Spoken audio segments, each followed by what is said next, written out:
मेरे प्रिय आत्मा,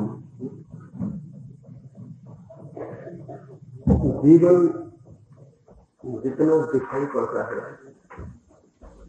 उतना ही नहीं, बहुत कुछ है जो दिखाई नहीं पड़ता।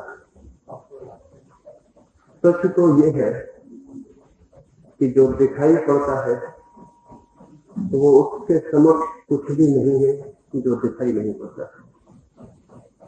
एक वृक्ष को हम देखें, आकाश में फैली हुई शाखाएं दिखाई पड़ती हैं, हवाओं में नाचते हुए पत्ते दिखाई पड़ते हैं, सूरज की किरणों में मुस्कुराते हुए फूल दिखाई पड़ते हैं, लेकिन वे जड़ें नहीं दिखाई पड़ती हैं जिनके बिना ये वृक्ष बिल्कुल नहीं हो सकेंगे। वे जड़ें पृथ्वी के नीचे छिपी हैं, और अगर कोई उन जड़ों को भूल जाए तो वृक्ष के प्राण उसी क्षण क्षीण होने शुरू हो जाएंगे। जो दिखाई पड़ता है वृक्ष, वो उस वृक्ष के ऊपर निर्भर है जो जमीन के नीचे छिपा है और दिखाई नहीं पड़ता। मनुष्य का जीवन भी जो दिखाई पड़ता है वो आकाश में फैले हुए पत्तों की तरह, लेकिन जो नहीं दिखाई पड़ता परमात्मा वो जड़ की तरह भीतर छिपा हुआ है। लेकिन उस परमात्मा से अगर हमारे संबंध छूटने शुरू हो जाए तो हमारे जीवन के पत्ते, फूल, शाखाएं सब कुम्हलानी शुरू हो जाती। जब दिखाई नहीं पड़ती, परमात्मा भी दिखाई नहीं पड़ता। जहां से जीवन फूटता है और विकसित होता है वही दिखाई नहीं पड़ता है। शायद उससे छुपा होना भी जरूरी है।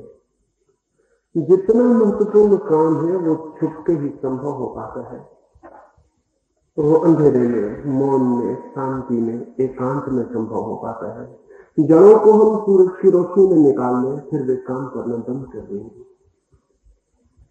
वे छिपकर काम करती हैं। ऐसे ही परमात्मा भी जीवन के सारे प्रगट के भीतर अप्रगट होकर काम करता है। लेकिन जो है वो हमें दिखाई पड़ता है आंखों से, और जो नहीं दिखाई पड़ता हम सोचते हैं वो नहीं है।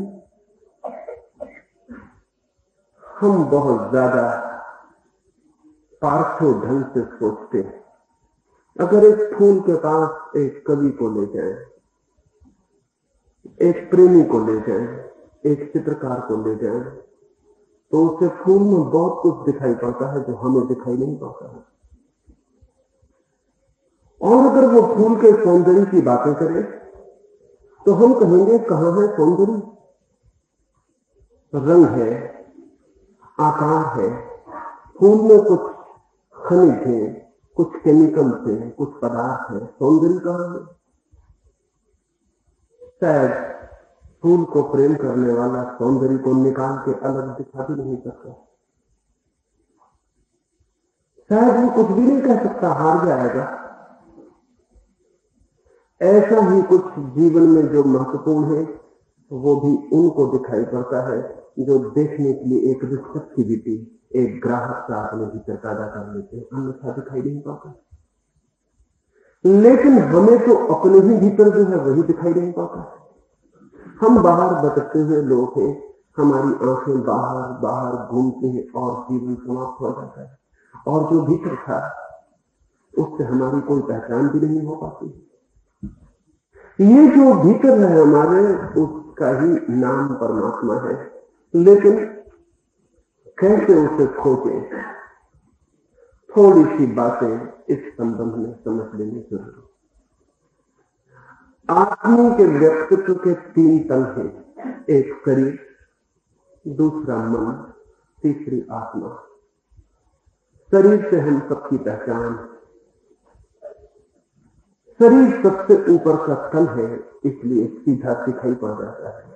उसे देखने के लिए कोई प्रयास नहीं करना पड़ता। जैसे किसी भवन के बाहर की दीवार रास्ते से चलते हुए दिखाई पड़ जाती है, भवन के भीतरी कक्ष दिखाई नहीं पड़ते हैं।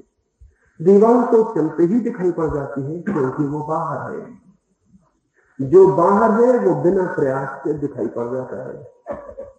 असल में वही दिखाई पाता है बिना प्रयास के जो बाहर होता है।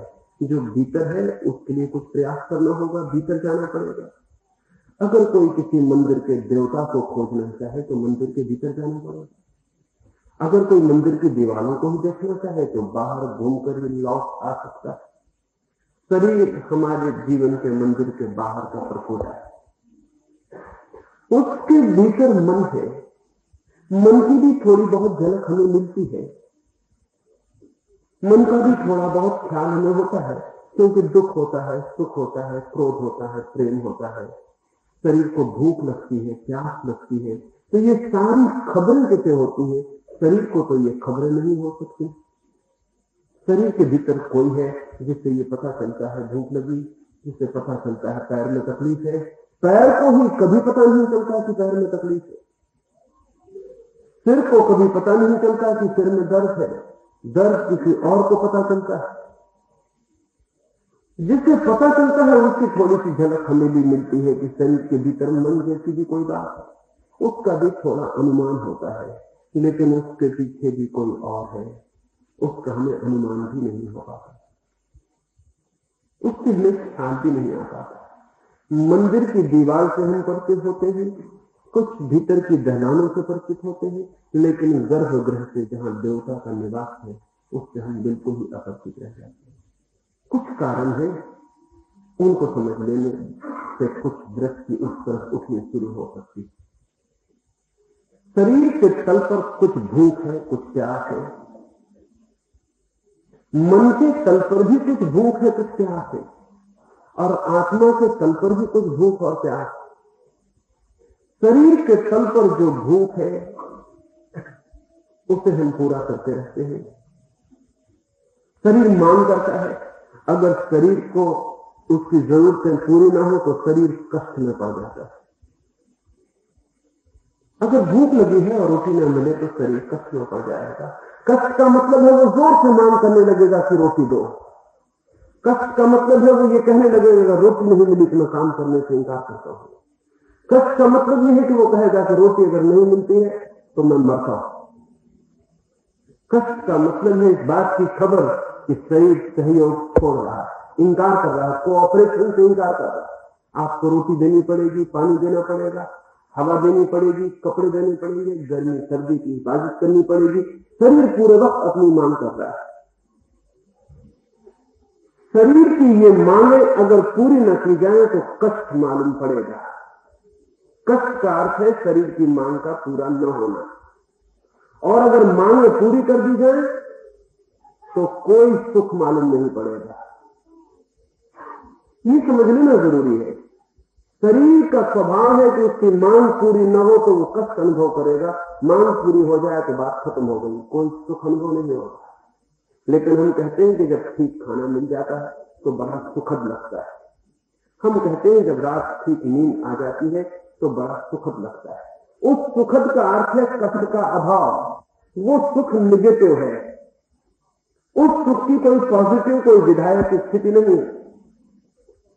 पेट में भूख लगी है तो कष्ट मालूम होता है, रोटी पेट में डाल दी गई तो अब कष्ट मालूम नहीं होता है, इसी को हम सुख समझ लेते हैं।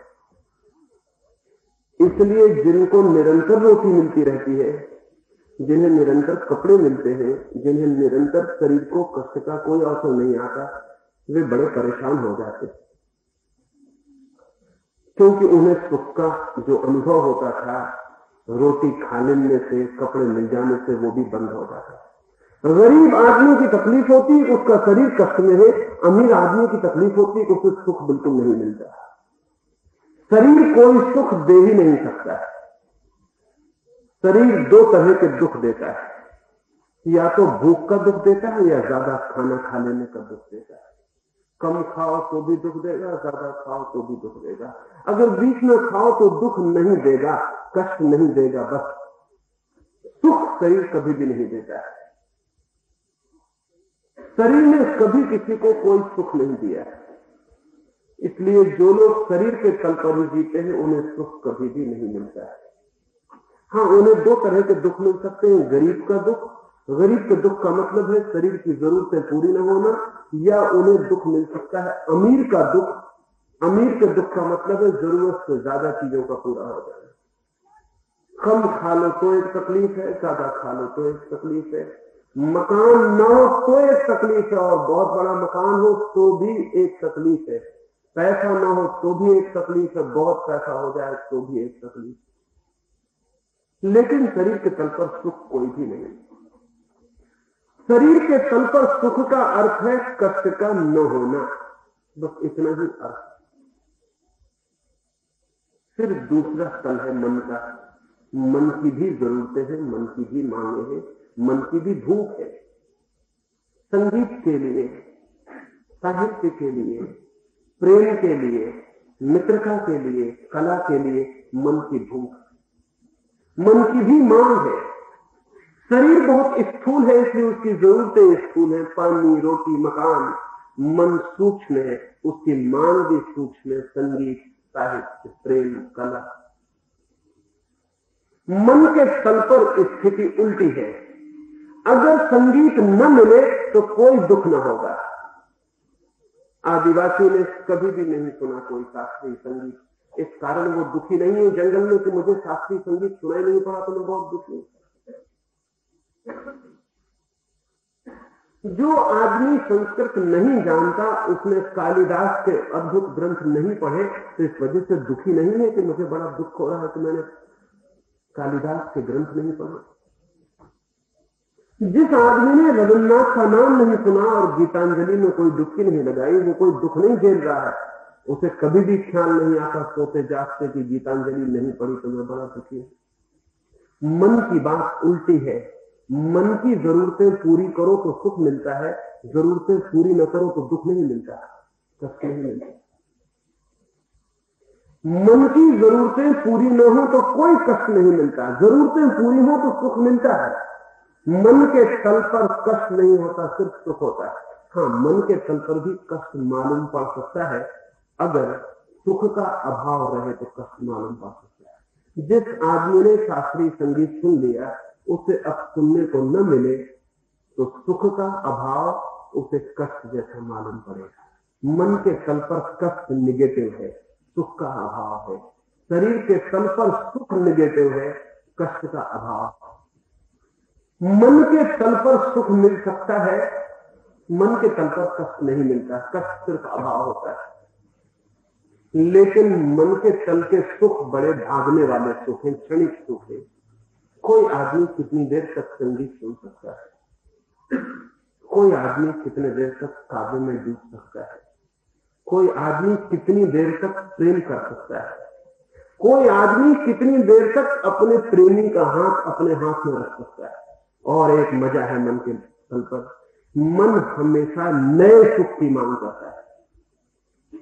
अगर एक ही गीत आपने एक बार सुना तो सुखद लगेगा, दूसरे बार सुना तो उतना सुखद नहीं लगेगा, तीसरी बार सुना तो घबराहट होने लगेगी, और 10 बार सुनना पड़े तो आप भागने लगेंगे, और अगर 50 बार जबरदस्ती सुनाया जाए तो आप पागल हो जाएंगे।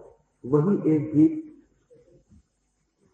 कोई प्रेमी मिलता है, उसे हमने गले से लगा लिया, एक क्षण तक सुख रहेगा, 2-3 क्षण के बाद घबराहट शुरू हो जाएगी। अगर आधा घंटे तक गले से रखना हो तो ऐसा लगेगा कि कोई जहर मिल जाए तो खा ले और मर जाए। इससे कैसी छुटकारा हो? मन की बड़ी क्षणिक अनुभूति है, थोड़ी देर में वो अनुभूति से इंकार करने लगता है, वो कहता नया और नया और नया। शरीर हमेशा पुराने को मांगता है, मन हमेशा नए को मांगता है। शरीर कहता है कल जो हुआ था वही आज, अगर कल 10 बजे भोजन मिला था तो आज भी 10 बजे भोजन मिलना चाहिए। अगर 10:30 बज गए तो शरीर में तकलीफ शुरू हो जाएगी। शरीर कहता है कल जो खाट मिली थी सोने को वही आज मिलनी चाहिए। शरीर आदत से जीता है, आदत सदा पुरानी होती है, आदत पुनरुक्ति होती है। इसलिए जो आदमी अपने शरीर को एक यंत्रवत ढाल लेता है, उस आदमी का शरीर सबसे कम कष्ट देता है। ठीक वक्त को उठाता है रोज, ठीक समय पर सो जाता है, ठीक समय पर खाना खाता है, जो खाना रोज खाता है वही खाता है, कोई गड़बड़ नहीं करता। शरीर यंत्र की तरह है, वो रोज पुराने की पुनरुक्ति मांगता है। अगर शरीर को रोज रोज नया दो, शरीर तकलीफ में पड़ जाता है, शरीर कष्ट में पड़ जाता है, शरीर एडजस्ट नहीं हो पाता नए के लिए। शरीर पुराने की मांग है। इसलिए जो पुरानी दुनिया थी उसमें शरीर बहुत आराम में था, सब बंधा हुआ काम था। नई दुनिया में बड़ी मुश्किल हो गई, सब चीजें रोज बदल जाती है। शरीर को बड़ी तकलीफ हो रही है, इसलिए शरीर बहुत सी बीमारियां अनुभव कर रहा है जो पुरानी दुनिया में उसने कभी अनुभव नहीं की। नई बीमारियां, नई तकलीफें शरीर के लिए खड़ी हो गई, क्योंकि शरीर के सारी की सारी व्यवस्था टूट गई है। एक आदमी हवाई जहाज से चलता है, आज सुबह हिंदुस्तान में है, थोड़ी देर बाद पाकिस्तान में है, थोड़ी देर बाद अरब में है, थोड़ी देर बाद यूरोप में है, सब बदल जाता है। दिन भर में 10 मुल्क बदल जाते हैं, 10 तरह का खाना बदल जाता है, 10 तरह की हवा बदल जाती है, 10 तरह के मकानों में सोना पड़ता है, 10 तरह की भाषाएं बदल जाती हैं, 10 तरह के लोग बदल जाते हैं। शरीर बड़ी मुश्किल में पड़ता है कि ये क्या होगा। शरीर बहुत बेचैन हो जाता है, शरीर बंधा हुआ क्रम चाहता है, शरीर की आकांक्षा पुराने के लिए। इसलिए जितने शरीरवादी लोग होंगे वो हमेशा पुराने के प्रति उत्सुक और आतुर होंगे, नए की उनके प्रति कोई आकांक्षा नहीं होगा। लेकिन मन रोज नए की मांग करता है, वो कहता है रोज नया चाहिए, रोज नया चाहिए। कल जो किताब पढ़ी आज नहीं पढ़नी है, कल जो फिल्म देखी आज नहीं देखनी है, कल जो गीत सुना अब नहीं सुनना है। ये मांग शरीर की बढ़ती चली जाती, मन की मांग बढ़ती चली जाती, रोज नया रोज नया।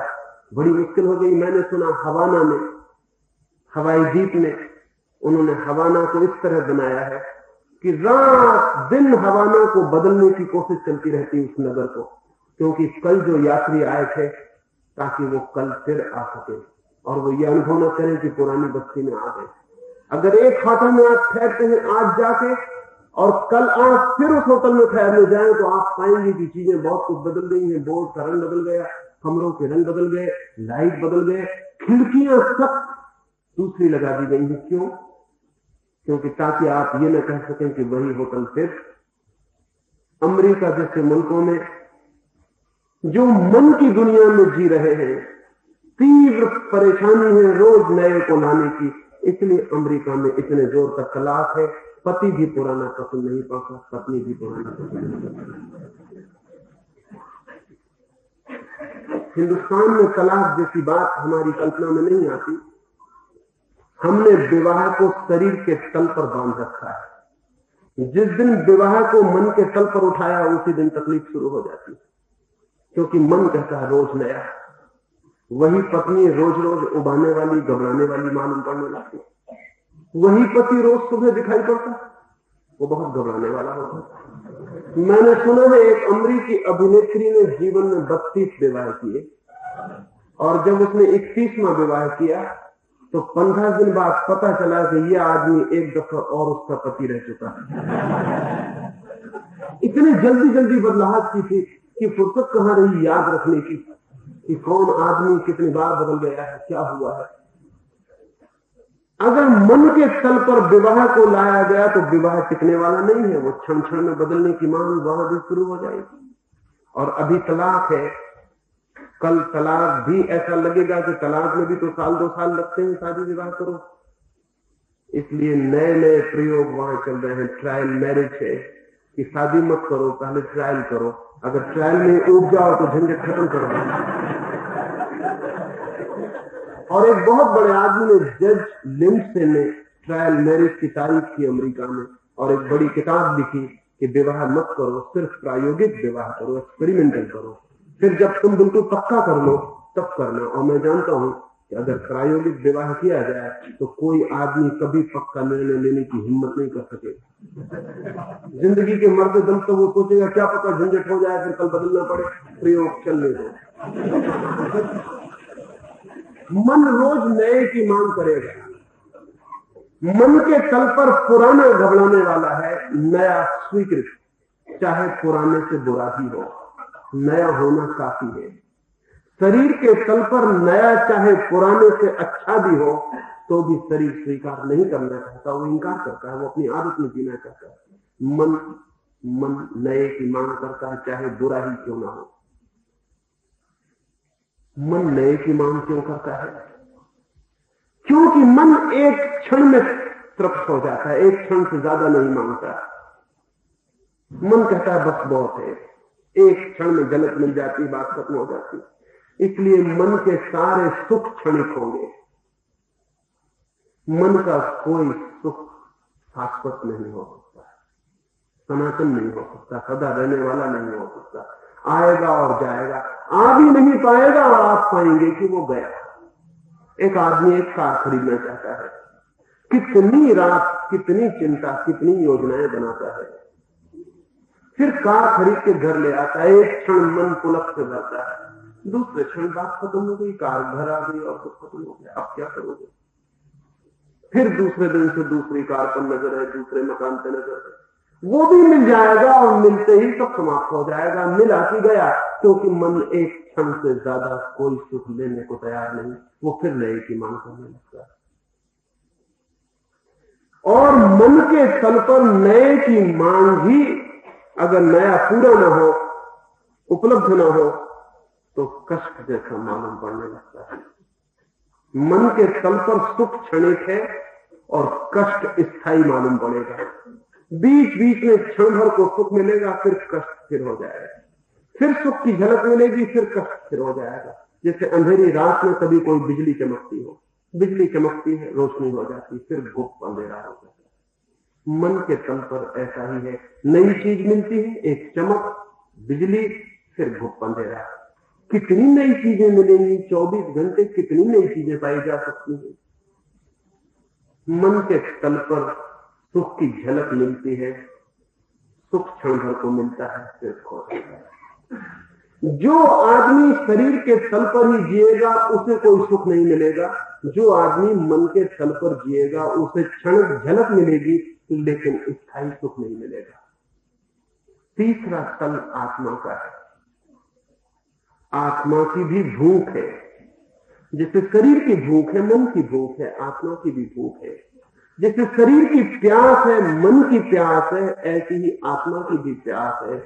आत्मा की भूख या आत्मा के भोजन का नाम ही परमात्मा है या धर्म। वो जो आत्मा चाहती है उसकी भी प्यास और भूख है, और आत्मा के तल पर एक मजा है, एक और स्वभाव है वहां। जब तक परमात्मा न मिले तब तक आदमी की जिंदगी एक बेचैनी होगी, एक अशांति होगी। उसे चाहे पता हो या न पता हो भीतरी भूख का, उसकी जिंदगी में एक बेचैनी भीतर, एक रेस्टलेसनेस भीतर सरकती रहेगी। उसे हमेशा ऐसा लगेगा कुछ खोया हुआ है, कुछ खोया हुआ है, कुछ है जो नहीं मिला है। उसे पता भी नहीं कि क्या खोया हुआ है, क्योंकि जो मिला ही नहीं है उसके खोने का पता भी कैसे हो सकता है। लेकिन एक अनजानी बेचैनी, एक अनजान परेशानी, एक अशांति, 24 घंटे खाना मिल जाएगा फिर भी उसे लगेगा कुछ है जो खोया हुआ है, मकान बन जाएगा फिर भी लगेगा बन गया सब, लेकिन कुछ है जो नहीं बना। संगीत सुन लेगा, कहेगा सुख मिला, लेकिन फिर भी कुछ है जो छूट गया। मन का सब मिल जाए, शरीर का सब मिल जाए, फिर भी पीछे एक खालीपन, एक एम्प्टीनेस भीतर सरकती रहेगी। वो पीछे से चोट करती रहेगी, वो चोट आत्मा की भूख। वो कहती है आत्मा की जब तक परमात्मा न मिल जाए तब तक सब मिला हुआ धोखा है। इस आत्मा की भूख को भी समझ लेना चाहिए। नहीं मिलता है परमात्मा तो एक अनजाना दुख पूरे जीवन में छाया रहेगा। शरीर की तृप्तियां मिलेंगी, मन के सुख मिलेंगे, सब झलकेंगे, खो जाएंगे, लेकिन एक स्थायी स्वर दुख का, एक उदासी, एक बेचैनी, एक विषाद, एक एंग्विश, एक चिंता, एक एंजाइटी पीछे खड़ी रहेगी पूरे वक्त। जब तक नहीं मिलती है वो अनुभूति जिसको हम परमात्मा कहें, तब तक ये बेचैनी खड़ी रहेगी। और जैसे ही उस अनुभूति की एक झलक मिल जाए, ये बेचैनी बिल्कुल समाप्त हो जाएगी, जैसे कभी थी ही नहीं। और एक बार वो झलक मिल जाए तो वो झलक फिर कभी खोती नहीं। शरीर को रोज भोजन देना पड़ता है, फिर 24 घंटे में भोजन चुक जाता है, फिर भोजन दो, फिर पानी दो, फिर पानी चुक जाता है। शरीर को 24 घंटे दो तब शरीर काम करता है। मन को कितना ही दो वो एक क्षण में चुक जाता है। वो कहता फिर उसकी भूख एक क्षण में बदल जाती है। आत्मा को एक बार दे दो फिर दोबारा उसकी मांग नहीं होती। जो मिल गया वो मिल गया और वो सदा के लिए मिल जाता।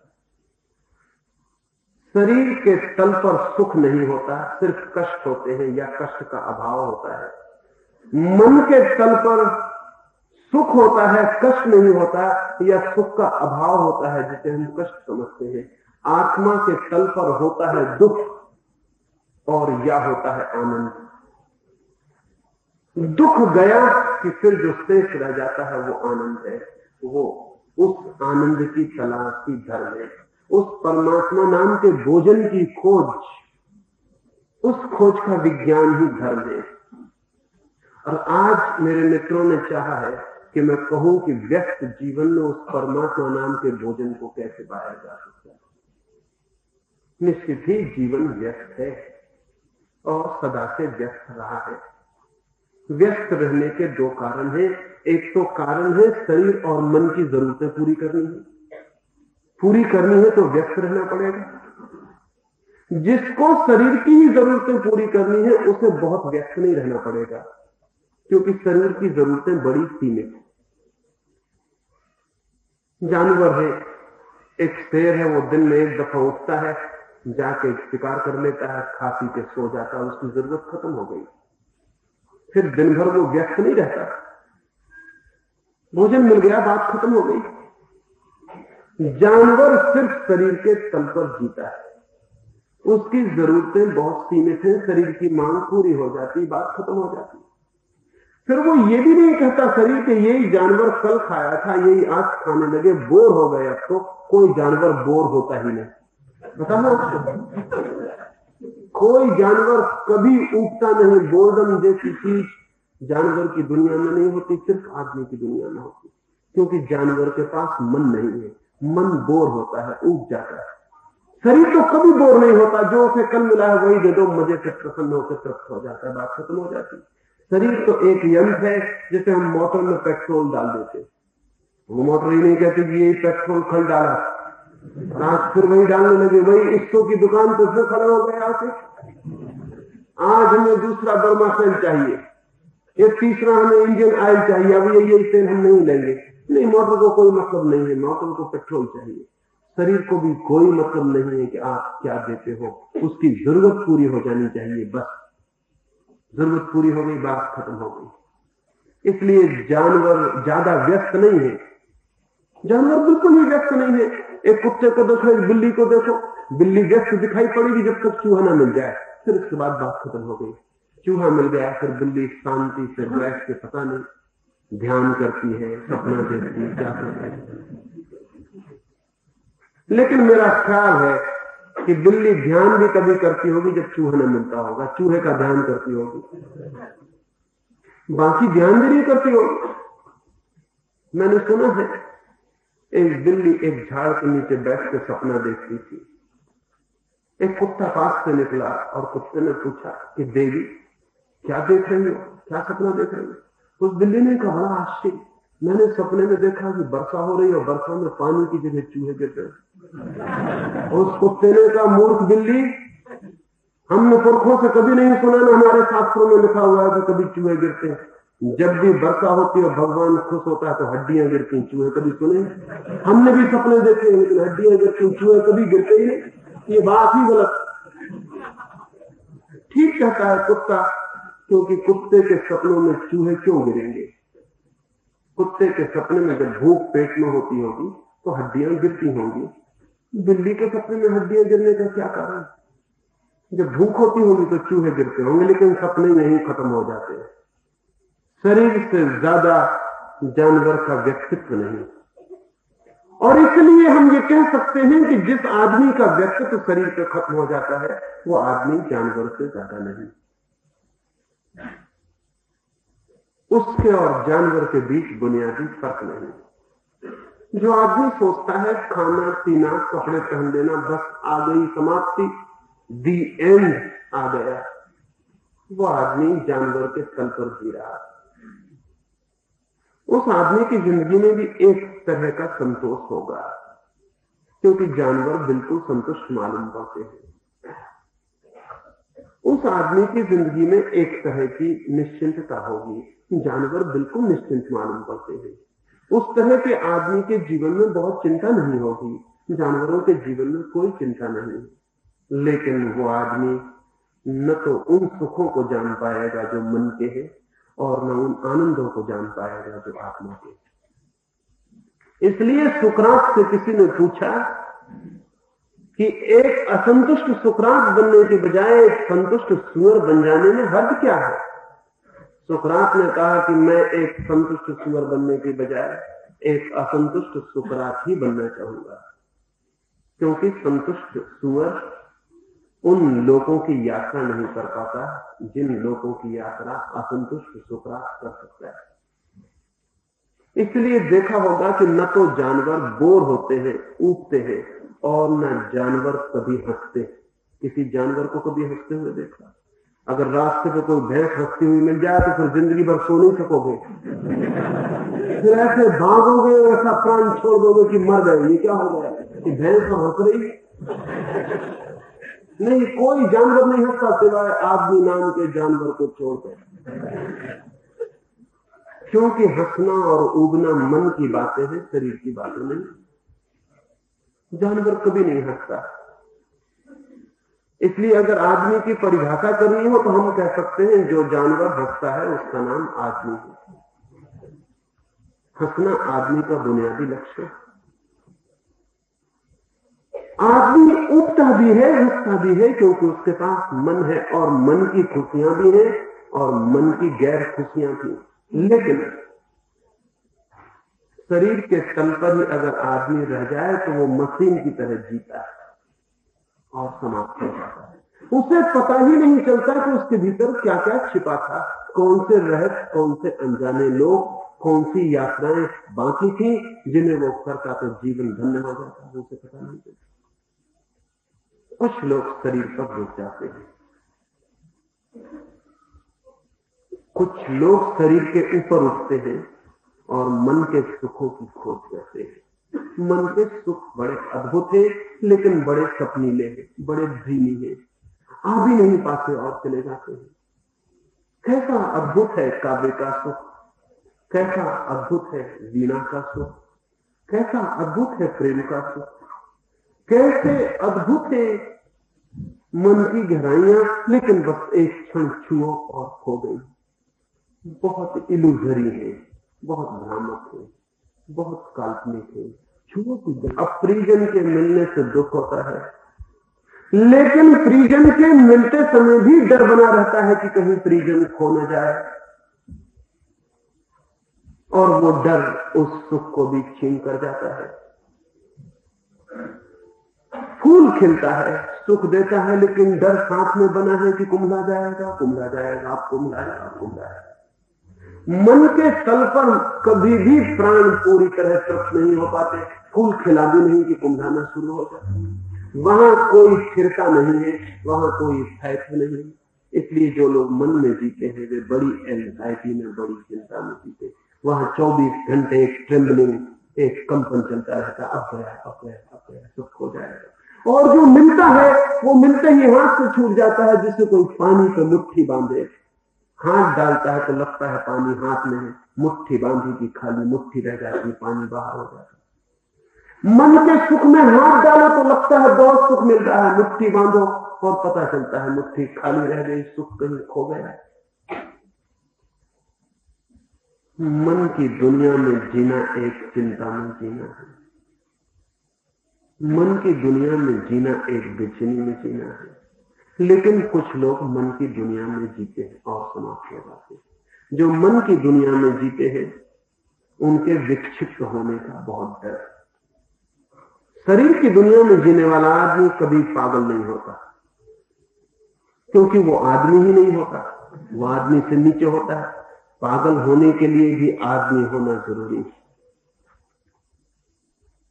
लेकिन जो मन की दुनिया में जीते हैं वो करीब करीब पागलपन में जीते हैं। इसलिए जितना ज्यादा मन की दुनिया में जीना शुरू होगा उतनी विक्षिप्तता, मैडनेस बढ़नी शुरू हो जाएगी। आज अमेरिका में सबसे ज्यादा पागलों की संख्या है सारी दुनिया में। आज अमेरिका में सबसे ज्यादा डॉक्टर हैं दिमाग के। क्यों? अमेरिका बहुत तेजी से मन में जी रहा है। एक आदिवासी गांव में जाओ, बस्तर के किसी पहाड़ी में छिपे हुए गांव में, वहां पागल आदमी नहीं है, क्योंकि वो आदमी अभी आदमी के तल पर भी खड़े होकर नहीं जी रहा है। अभी वो संक्रमण से, ट्रांजिशन से नहीं गुजर रहा है जहां से गुजरने में तकलीफ होगी। अगर रुक जाएगा तो तकलीफ बहुत होगी, अगर आगे बढ़ जाएगा तो बड़े सुख का लोक है। आदमी एक ट्रांजिशन है पशु से परमात्मा की तरह। या तो पशु रहो तो एक तरह की शांति रहेगी, या परमात्मा हो जाओ तो एक तरह की शांति होगी। लेकिन पशु होने की शांति अज्ञान की शांति है, मरे हुए आदमी की शांति है। परमात्मा होने की शांति जीवन की शांति है। मरघट भी शांत होता है, लेकिन मरघट की शांति का मतलब है कि वहां कोई है ही। एक मंदिर भी शांत हो सकता है, लेकिन मंदिर की शांति का अर्थ है कि वहां जो लोग हैं वे शांत हैं। एक स्थिति है पशु की, एक स्थिति है परमात्मा की, और बीच में एक ट्रांजिशन, एक बीच में संक्रमण का काल है मन का। वो स्थिति अधिकतम मनुष्यों की है, मन के बीच की। जो लोग मन में ही कोशिश करते हैं जीने की, वो अधर में लटक जाते हैं। न वो पशु है न वो परमात्मा है। दोनों तरफ का खिंचाव पड़ता है। शरीर कहता है पशु हो जाओ तो सब ठीक हो जाएगा, आत्मा कहती है और आगे बढ़ाओ तो सब ठीक हो जाएगा, लेकिन वहां मत रुको जहां रुको। शरीर भी कहता है वहां मत रुको, आत्मा भी कहती है वहां मत रुको, और मन कहता है यहीं रुके रहो। और वहां रुकने जैसा कुछ नहीं मालूम पड़ता, एक क्षण सुख मिलता है फिर गुप्त में रहो। ये टेंशन है आदमी का, ये तनाव है। नीचे ने कहा है आदमी एक रस्सी है दो अनंतताओं के बीच फैली हुई। नीचे ने कहा कि आदमी एक ब्रिज है दो अनंत के बीच। ठीक कहता है वो। आदमी एक सेतु है, एक पुल। पीछे एक रास्ता है जो छूट गया, आगे एक रास्ता है जो अभी शुरू नहीं हुआ, और हम बीच के पुल पर खड़े हैं। और ये पुल ऐसा नहीं है कि लोहे का हो, ये पुल है मन का, जो पानी से भी ज्यादा चंचल है। इस पुल पर हम खड़े हैं जो कप रहा है पूरे वक्त, कब बह जाएगा पता नहीं। तो हमारे प्राण भी कपते हैं। मन कहता है लौट चलो पीछे, एक मन कहता है बढ़ चलो आगे, और वो जो मन है हमारा वो कहता है ये सुख छोड़ो मत, ये प्रेम, ये पत्नी, ये संगीत, ये काव्य, ये सारे सुख छोड़ो मत, इन्हें भोग लो।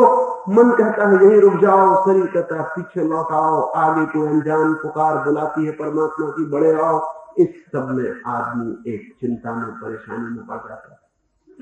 जो लोग मन पर रुक जाते हैं वो बड़ी गलत मंजिल पर रुक जाते हैं। वो आगे बढ़े, शरीर से ये अच्छा किया, लेकिन अभी और आगे बढ़ना था, रुक नहीं जाना था। वो जो तीसरी पुकार है वो परमात्मा की पुकार है, और आगे और आगे। फिर वहां एक जगह है जिसके आगे भी कुछ नहीं, जिसके पीछे भी कुछ नहीं, जहां पहुंचने के बाद फिर पाने को कुछ शेष नहीं रह जाता।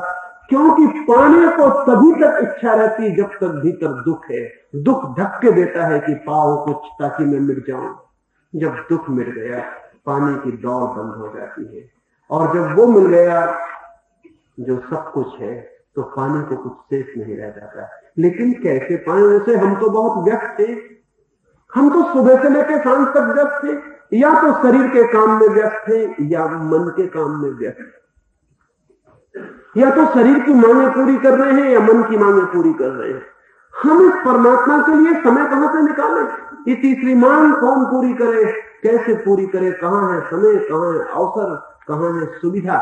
गांव गांव में भटकता हूं, लोग मुझसे पूछते हैं समय कहां है, सुविधा कहां है? कब पुकारे उस प्रभु को, कब खोजे उस आत्मा को?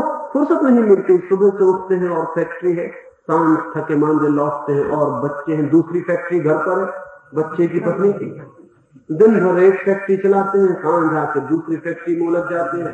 इससे बचते हैं तो फिर सुबह वही फैक्ट्री है, फिर सांझ वही फैक्ट्री है। फैक्ट्री में फिरे जा रहे हैं। कहां है समय, कहां है सुविधा? कब खोजे उसको जिसकी आनंद की बातें करते हैं आप?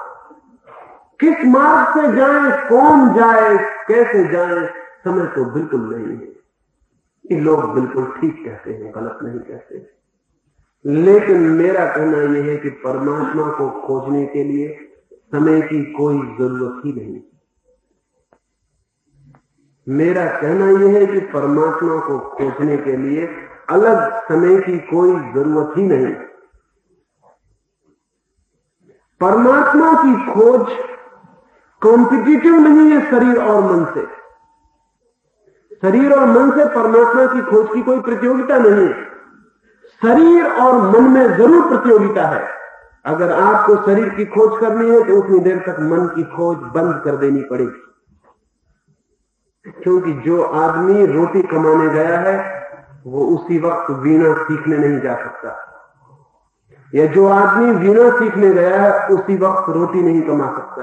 इसलिए तो ये गड़बड़ हो जाती है कि जो लोग रोटी कमाते हैं वो कभी कविता नहीं करते, जो कविता कमाने लगते हैं हमेशा भूखे मरते हैं।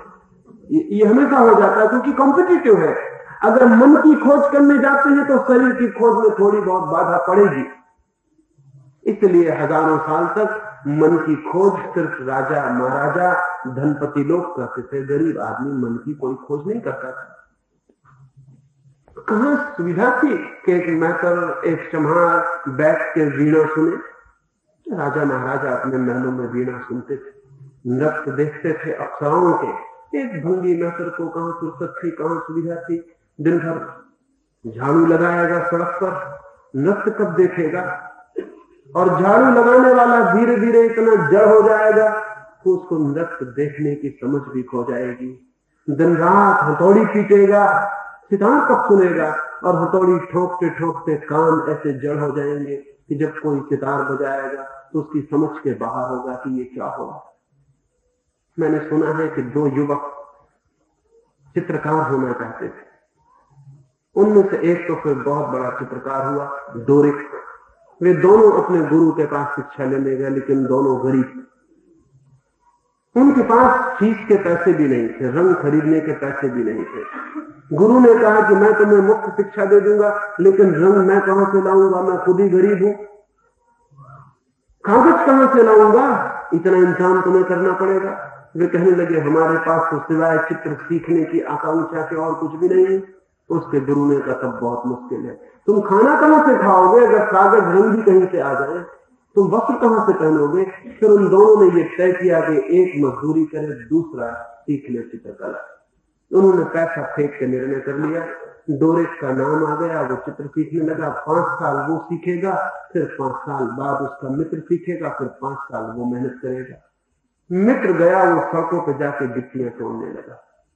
5 साल उसने गिट्टियां तोड़ी और अपने साथी को चित्रकला सिखाई। 5 साल बाद उसके मित्र ने उसके पैर पकड़ लिए, आंसू से उसके पैर धो डाले और कहा कि तू अद्भुत है, तूने एक बार भी ये न कहा कि मैं गिट्टी खोद रहा हूं, अब तू जा। उस मित्र ने कहा कि अब मेरा जाना बहुत मुश्किल है, ये हाथ और ये अंगुलियां पत्थर जैसी हो गई।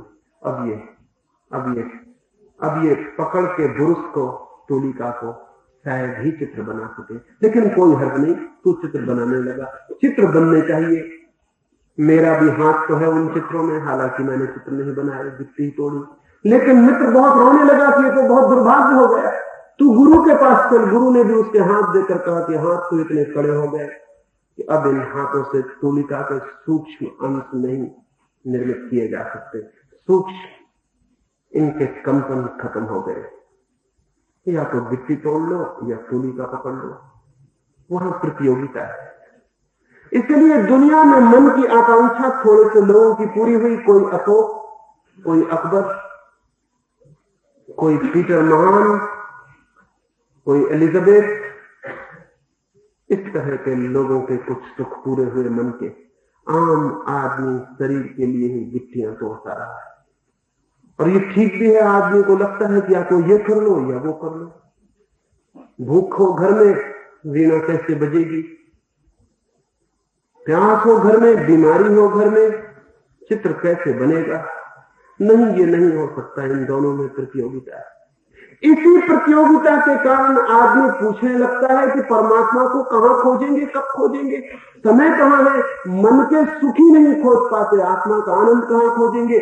यही मुझे कुछ कहना है, और वो मुझे ये कहना है, आत्मा की कोई प्रतियोगिता शरीर और मन से नहीं है। आत्मा की खोज के लिए अलग से समय निकालने की कोई जरूरत नहीं है। लेकिन समझे कि इस कमरे में हम 1000 कुर्सियां लाके रख दें, सारी जगह भर जाए, और फिर हमसे कोई कहे कि एक कुर्सी और रखनी, तो हम कहेंगे लेकिन जगह नहीं है, ये कुर्सी हम कहां रखें, जगह नहीं है, सब भर गई जगह, अब जगह नहीं है यहां और कुर्सियां रखने की। लेकिन समझो कि 1000 दिए इस कमरे में जलते हो और कोई आदमी हमसे कहे कि एक दिया और जलाना है, तो क्या हम ये कहेंगे कि अब रोशनी भर गई यहां, अब और रोशनी इस कमरे में नहीं भरी जा सकती?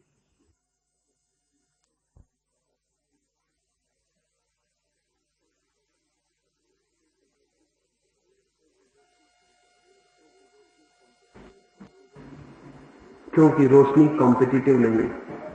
एक दिए की रोशनी जगह घेर ले तो ऐसा नहीं है कि अब दूसरी रोशनी को जगह घेरने के लिए ना बचे, उसी जगह में वो रोशनी भी समा जाएगी, तीसरे दिए की रोशनी भी समा जाएगी, चौथे दिए की भी समा जाएगी। ऐसा नहीं है कि रोशनी जगह घेरती हो, कितने ही दियों की रोशनी, हाँ ये हो सकता है कि दिए जगह घेर ले, लेकिन रोशनी जगह नहीं घेरती। कितनी ही रोशनी इस कमरे में भरी जा सकती है। एक छोटा सा दिया भी इस कमरे को रोशन कर सकता है, हजारों दियों की रोशनी भी इस कमरे को रोशन कर सकती है, लेकिन रोशनी एक दूसरी रोशनी से टकराती नहीं। हमने केवल शरीर और मन की ही आकांक्षाएं जानी है जो कि टकराती हैं, हमें आत्मा की आकांक्षा का कोई पता नहीं जो टकराती ही नहीं। तो ये तो पहले समझ लेना जरूरी है कि व्यस्त जीवन से परमात्मा की खोज का कोई विरोध नहीं। असल में व्यस्त जीवन से अलग परमात्मा के लिए समय खोजने की कोई जरूरत नहीं है। तुम्हारे व्यस्त जीवन में ही तुम्हारे सब कुछ करने में ही, चाहे गिट्टी फोड़ो, चाहे मकान बनाओ, चाहे फैक्ट्री में कारखाना चलाओ, चाहे घर में रोटी बनाओ, चाहे कपड़े सियो, चाहे वीणा बजाओ, चाहे चित्र बनाओ, कुछ भी करो, करने से परमात्मा की खोज का कोई विरोध नहीं है, क्योंकि परमात्मा की खोज एक नए प्रकार का करना नहीं, वो एक नया एक्शन नहीं है। परमात्मा की खोज एक कॉन्शियसनेस है, एक चेतना है, एक्ट नहीं, डूइंग नहीं। इस फर्क को थोड़ा समझ लेना जरूरी है। एक आदमी गिट्टी तोड़ रहा है, एक आदमी वीणा बजा रहा है, उन दो में से कोई एक ही काम एक समय में किया जा सकता है। लेकिन मेरा कहना यह है, आदमी गिट्टी तोड़े और गिट्टी तोड़ते समय में ऐसी चेतना निर्मित कर सकता है कि परमात्मा की खोज जारी रहे, गिट्टी भी टूटे और परमात्मा की खोज जारी रहे। वीणा बजाए, वीणा भी बजे और परमात्मा की खोज जारी रहे। और बड़े मजे की बात है कि जिस दिन गिट्टी तोड़ने के साथ परमात्मा की खोज जारी होती है, उस दिन गिट्टी पहले से ज्यादा कुशलता से टूटती है, क्योंकि परमात्मा की खोज के साथ ही सारे प्राण शांत, सारे प्राण आनंद से भरने शुरू हो जाते हैं, सारे प्राण एक नए संगीत से आंदोलित होने लगते हैं। एक मंदिर बन रहा है, एक कवि उस मंदिर के पास से गुजरता है, एक पत्थर तोड़ते मजदूर से उसने पूछा कि मेरे दोस्त तुम क्या कर रहे हो? उस आदमी ने क्रोध से भरी आंखें ऊपर उठाई और कहा, अंधे हो, दिखाई नहीं पड़ता कि मैं क्या कर रहा हूं? पत्थर तोड़ रहा हूं। वो पूछने वाला कवि तो घबरा गया, वो तो डर गया, उसके पूछने में कुछ ऐसी बात तो ना थी इतना क्रोध जाहिर किया जाए। लेकिन जिनके भीतर क्रोध भरा हो वे कोई भी मौके बेमौके क्रोध को निकालते रहते। इससे कोई संबंध नहीं कि क्रोध का मौका है या नहीं। वो कभी आगे बढ़ा और उसे ख्याल आया कि मैं दूसरे आदमी से भी पूछूं, क्या पत्थर तोड़ने वाले सभी लोग इतने ही क्रोध से भरे हुए हैं? उसने एक दूसरे आदमी से पूछा कि दोस्त क्या कर रहे हो? उस आदमी ने थोड़ी देर तक उस सिर ही ऊपर नहीं उठाया, फिर बड़ी मुश्किल से सिर ऊपर उठाया जैसे सिर पर कोई पहाड़ का बोझ हो, और उस आदमी ने कहा, क्या कर रहा हूं? कुछ भी नहीं कर रहा हूं, बच्चों की, बेटों की, मां बाप के लिए रोटी रोजी कमा रहा हूं। फिर धीरे से हथौड़ी उठा के उसने पत्थर तोड़ने शुरू कर दिया। यह आदमी दूसरे ही तरह का था, उदास, बोझ से भरा हुआ। वो आदमी फिर खोज किया और कई पत्थर तोड़ने वाले थे। सीढ़ियों के पास एक जवान आदमी पत्थर तोड़ रहा था और गीत भी गा रहा था। वो उसके पास गया, उससे पूछा कि दोस्त क्या कर रहे हो? वो आदमी खड़ा हो गया और कहा, क्या कर रहा हूं? पूछते हो क्या कर रहा हूं? जैसे नाचता हो वो आदमी, जैसे उसकी वाणी एक गीत हो और कहने लगा भगवान का मंदिर बना रहा। ये तीनों आदमी पत्थर तोड़ रहे हैं, तीनों आदमी। एक आदमी पत्थर तोड़ रहा है क्रोध से। अब क्रोध से भी पत्थर तोड़ा जा सकता है। एक आदमी उदासी से पत्थर तोड़ रहा है, उदासी से भी पत्थर तोड़ा जा सकता है। एक आदमी आनंद से पत्थर तोड़ रहा है, आनंद से भी पत्थर तोड़ा जा सकता है। और न क्रोध बाधा बनता है, न उदासी, न आनंद। इनका कोई कंपटीशन पत्थर तोड़ने से नहीं, इनकी कोई प्रतियोगिता पत्थर तोड़ने से नहीं। वो आदमी ये नहीं कह सकता कि मैं पत्थर तोड़ रहा हूं तो मैं क्रोध कैसे करूं। वो आदमी ये नहीं कह सकता दूसरा आदमी मैं इस वक्त पत्थर तोड़ रहा हूं उदास कैसे हो जाऊं। वो तीसरा आदमी ये नहीं कह सकता इस वक्त मैं पत्थर तोड़ रहा हूं गीत कैसे गुनगुनाऊं, इस वक्त आनंदित कैसे हो जाऊं। नहीं, पत्थर तोड़ने से आनंद का कोई विरोध नहीं। इससे मैं क्या समझाना चाहता हूं? इससे मैं ये समझाना चाहता हूं कि ध्यान का हमारे काम से कोई विरोध नहीं।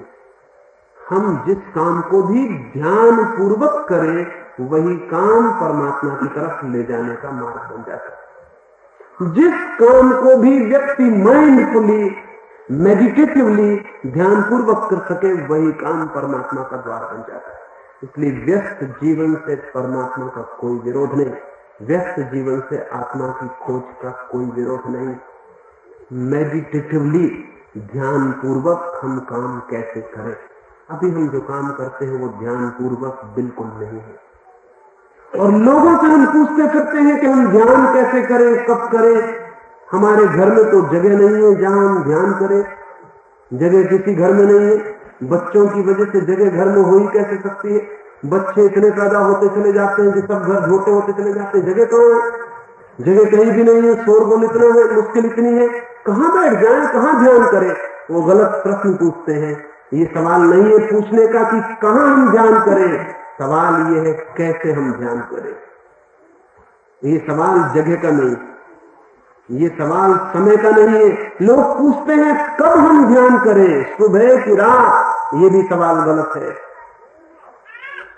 वेयर, कहां, व्हेन, कब, ये दोनों प्रश्न गलत है। सवाल सिर्फ एक है, हाउ, कैसे, कैसे हम ध्यान करें। क्योंकि ध्यान का संबंध न समय से है और न स्थान से है, न टाइम से, न स्पेस से। ध्यान का संबंध एटीट्यूड से है, वृत्ति से है, भाव से है। इसलिए ध्यान में और व्यस्तता में कोई विरोध नहीं है। बल्कि ये मजे की बात है कि जितना ध्यान पूर्वक आप काम करें उतने ही आप कम व्यस्त मालूम पड़ेंगे, उतने ही कम ऑक्युपाइड मालूम पड़ेंगे। गांधी जैसे आदमी जो ध्यान पूर्वक जीते हैं, हम सारे लोगों से बहुत ज्यादा काम करते हैं और कभी ये चिल्लपन चीख पुकार नहीं मचाते कि मेरे पास समय नहीं है। गांधी ने इतना काम किया कि शायद पृथ्वी पर किसी दूसरे आदमी ने कभी नहीं किया हो। इस 50 वर्षों में तो दुनिया में किसी आदमी ने इतना काम नहीं किया, लेकिन इस आदमी को परमात्मा की खोज में कोई बाधा नहीं पड़ती।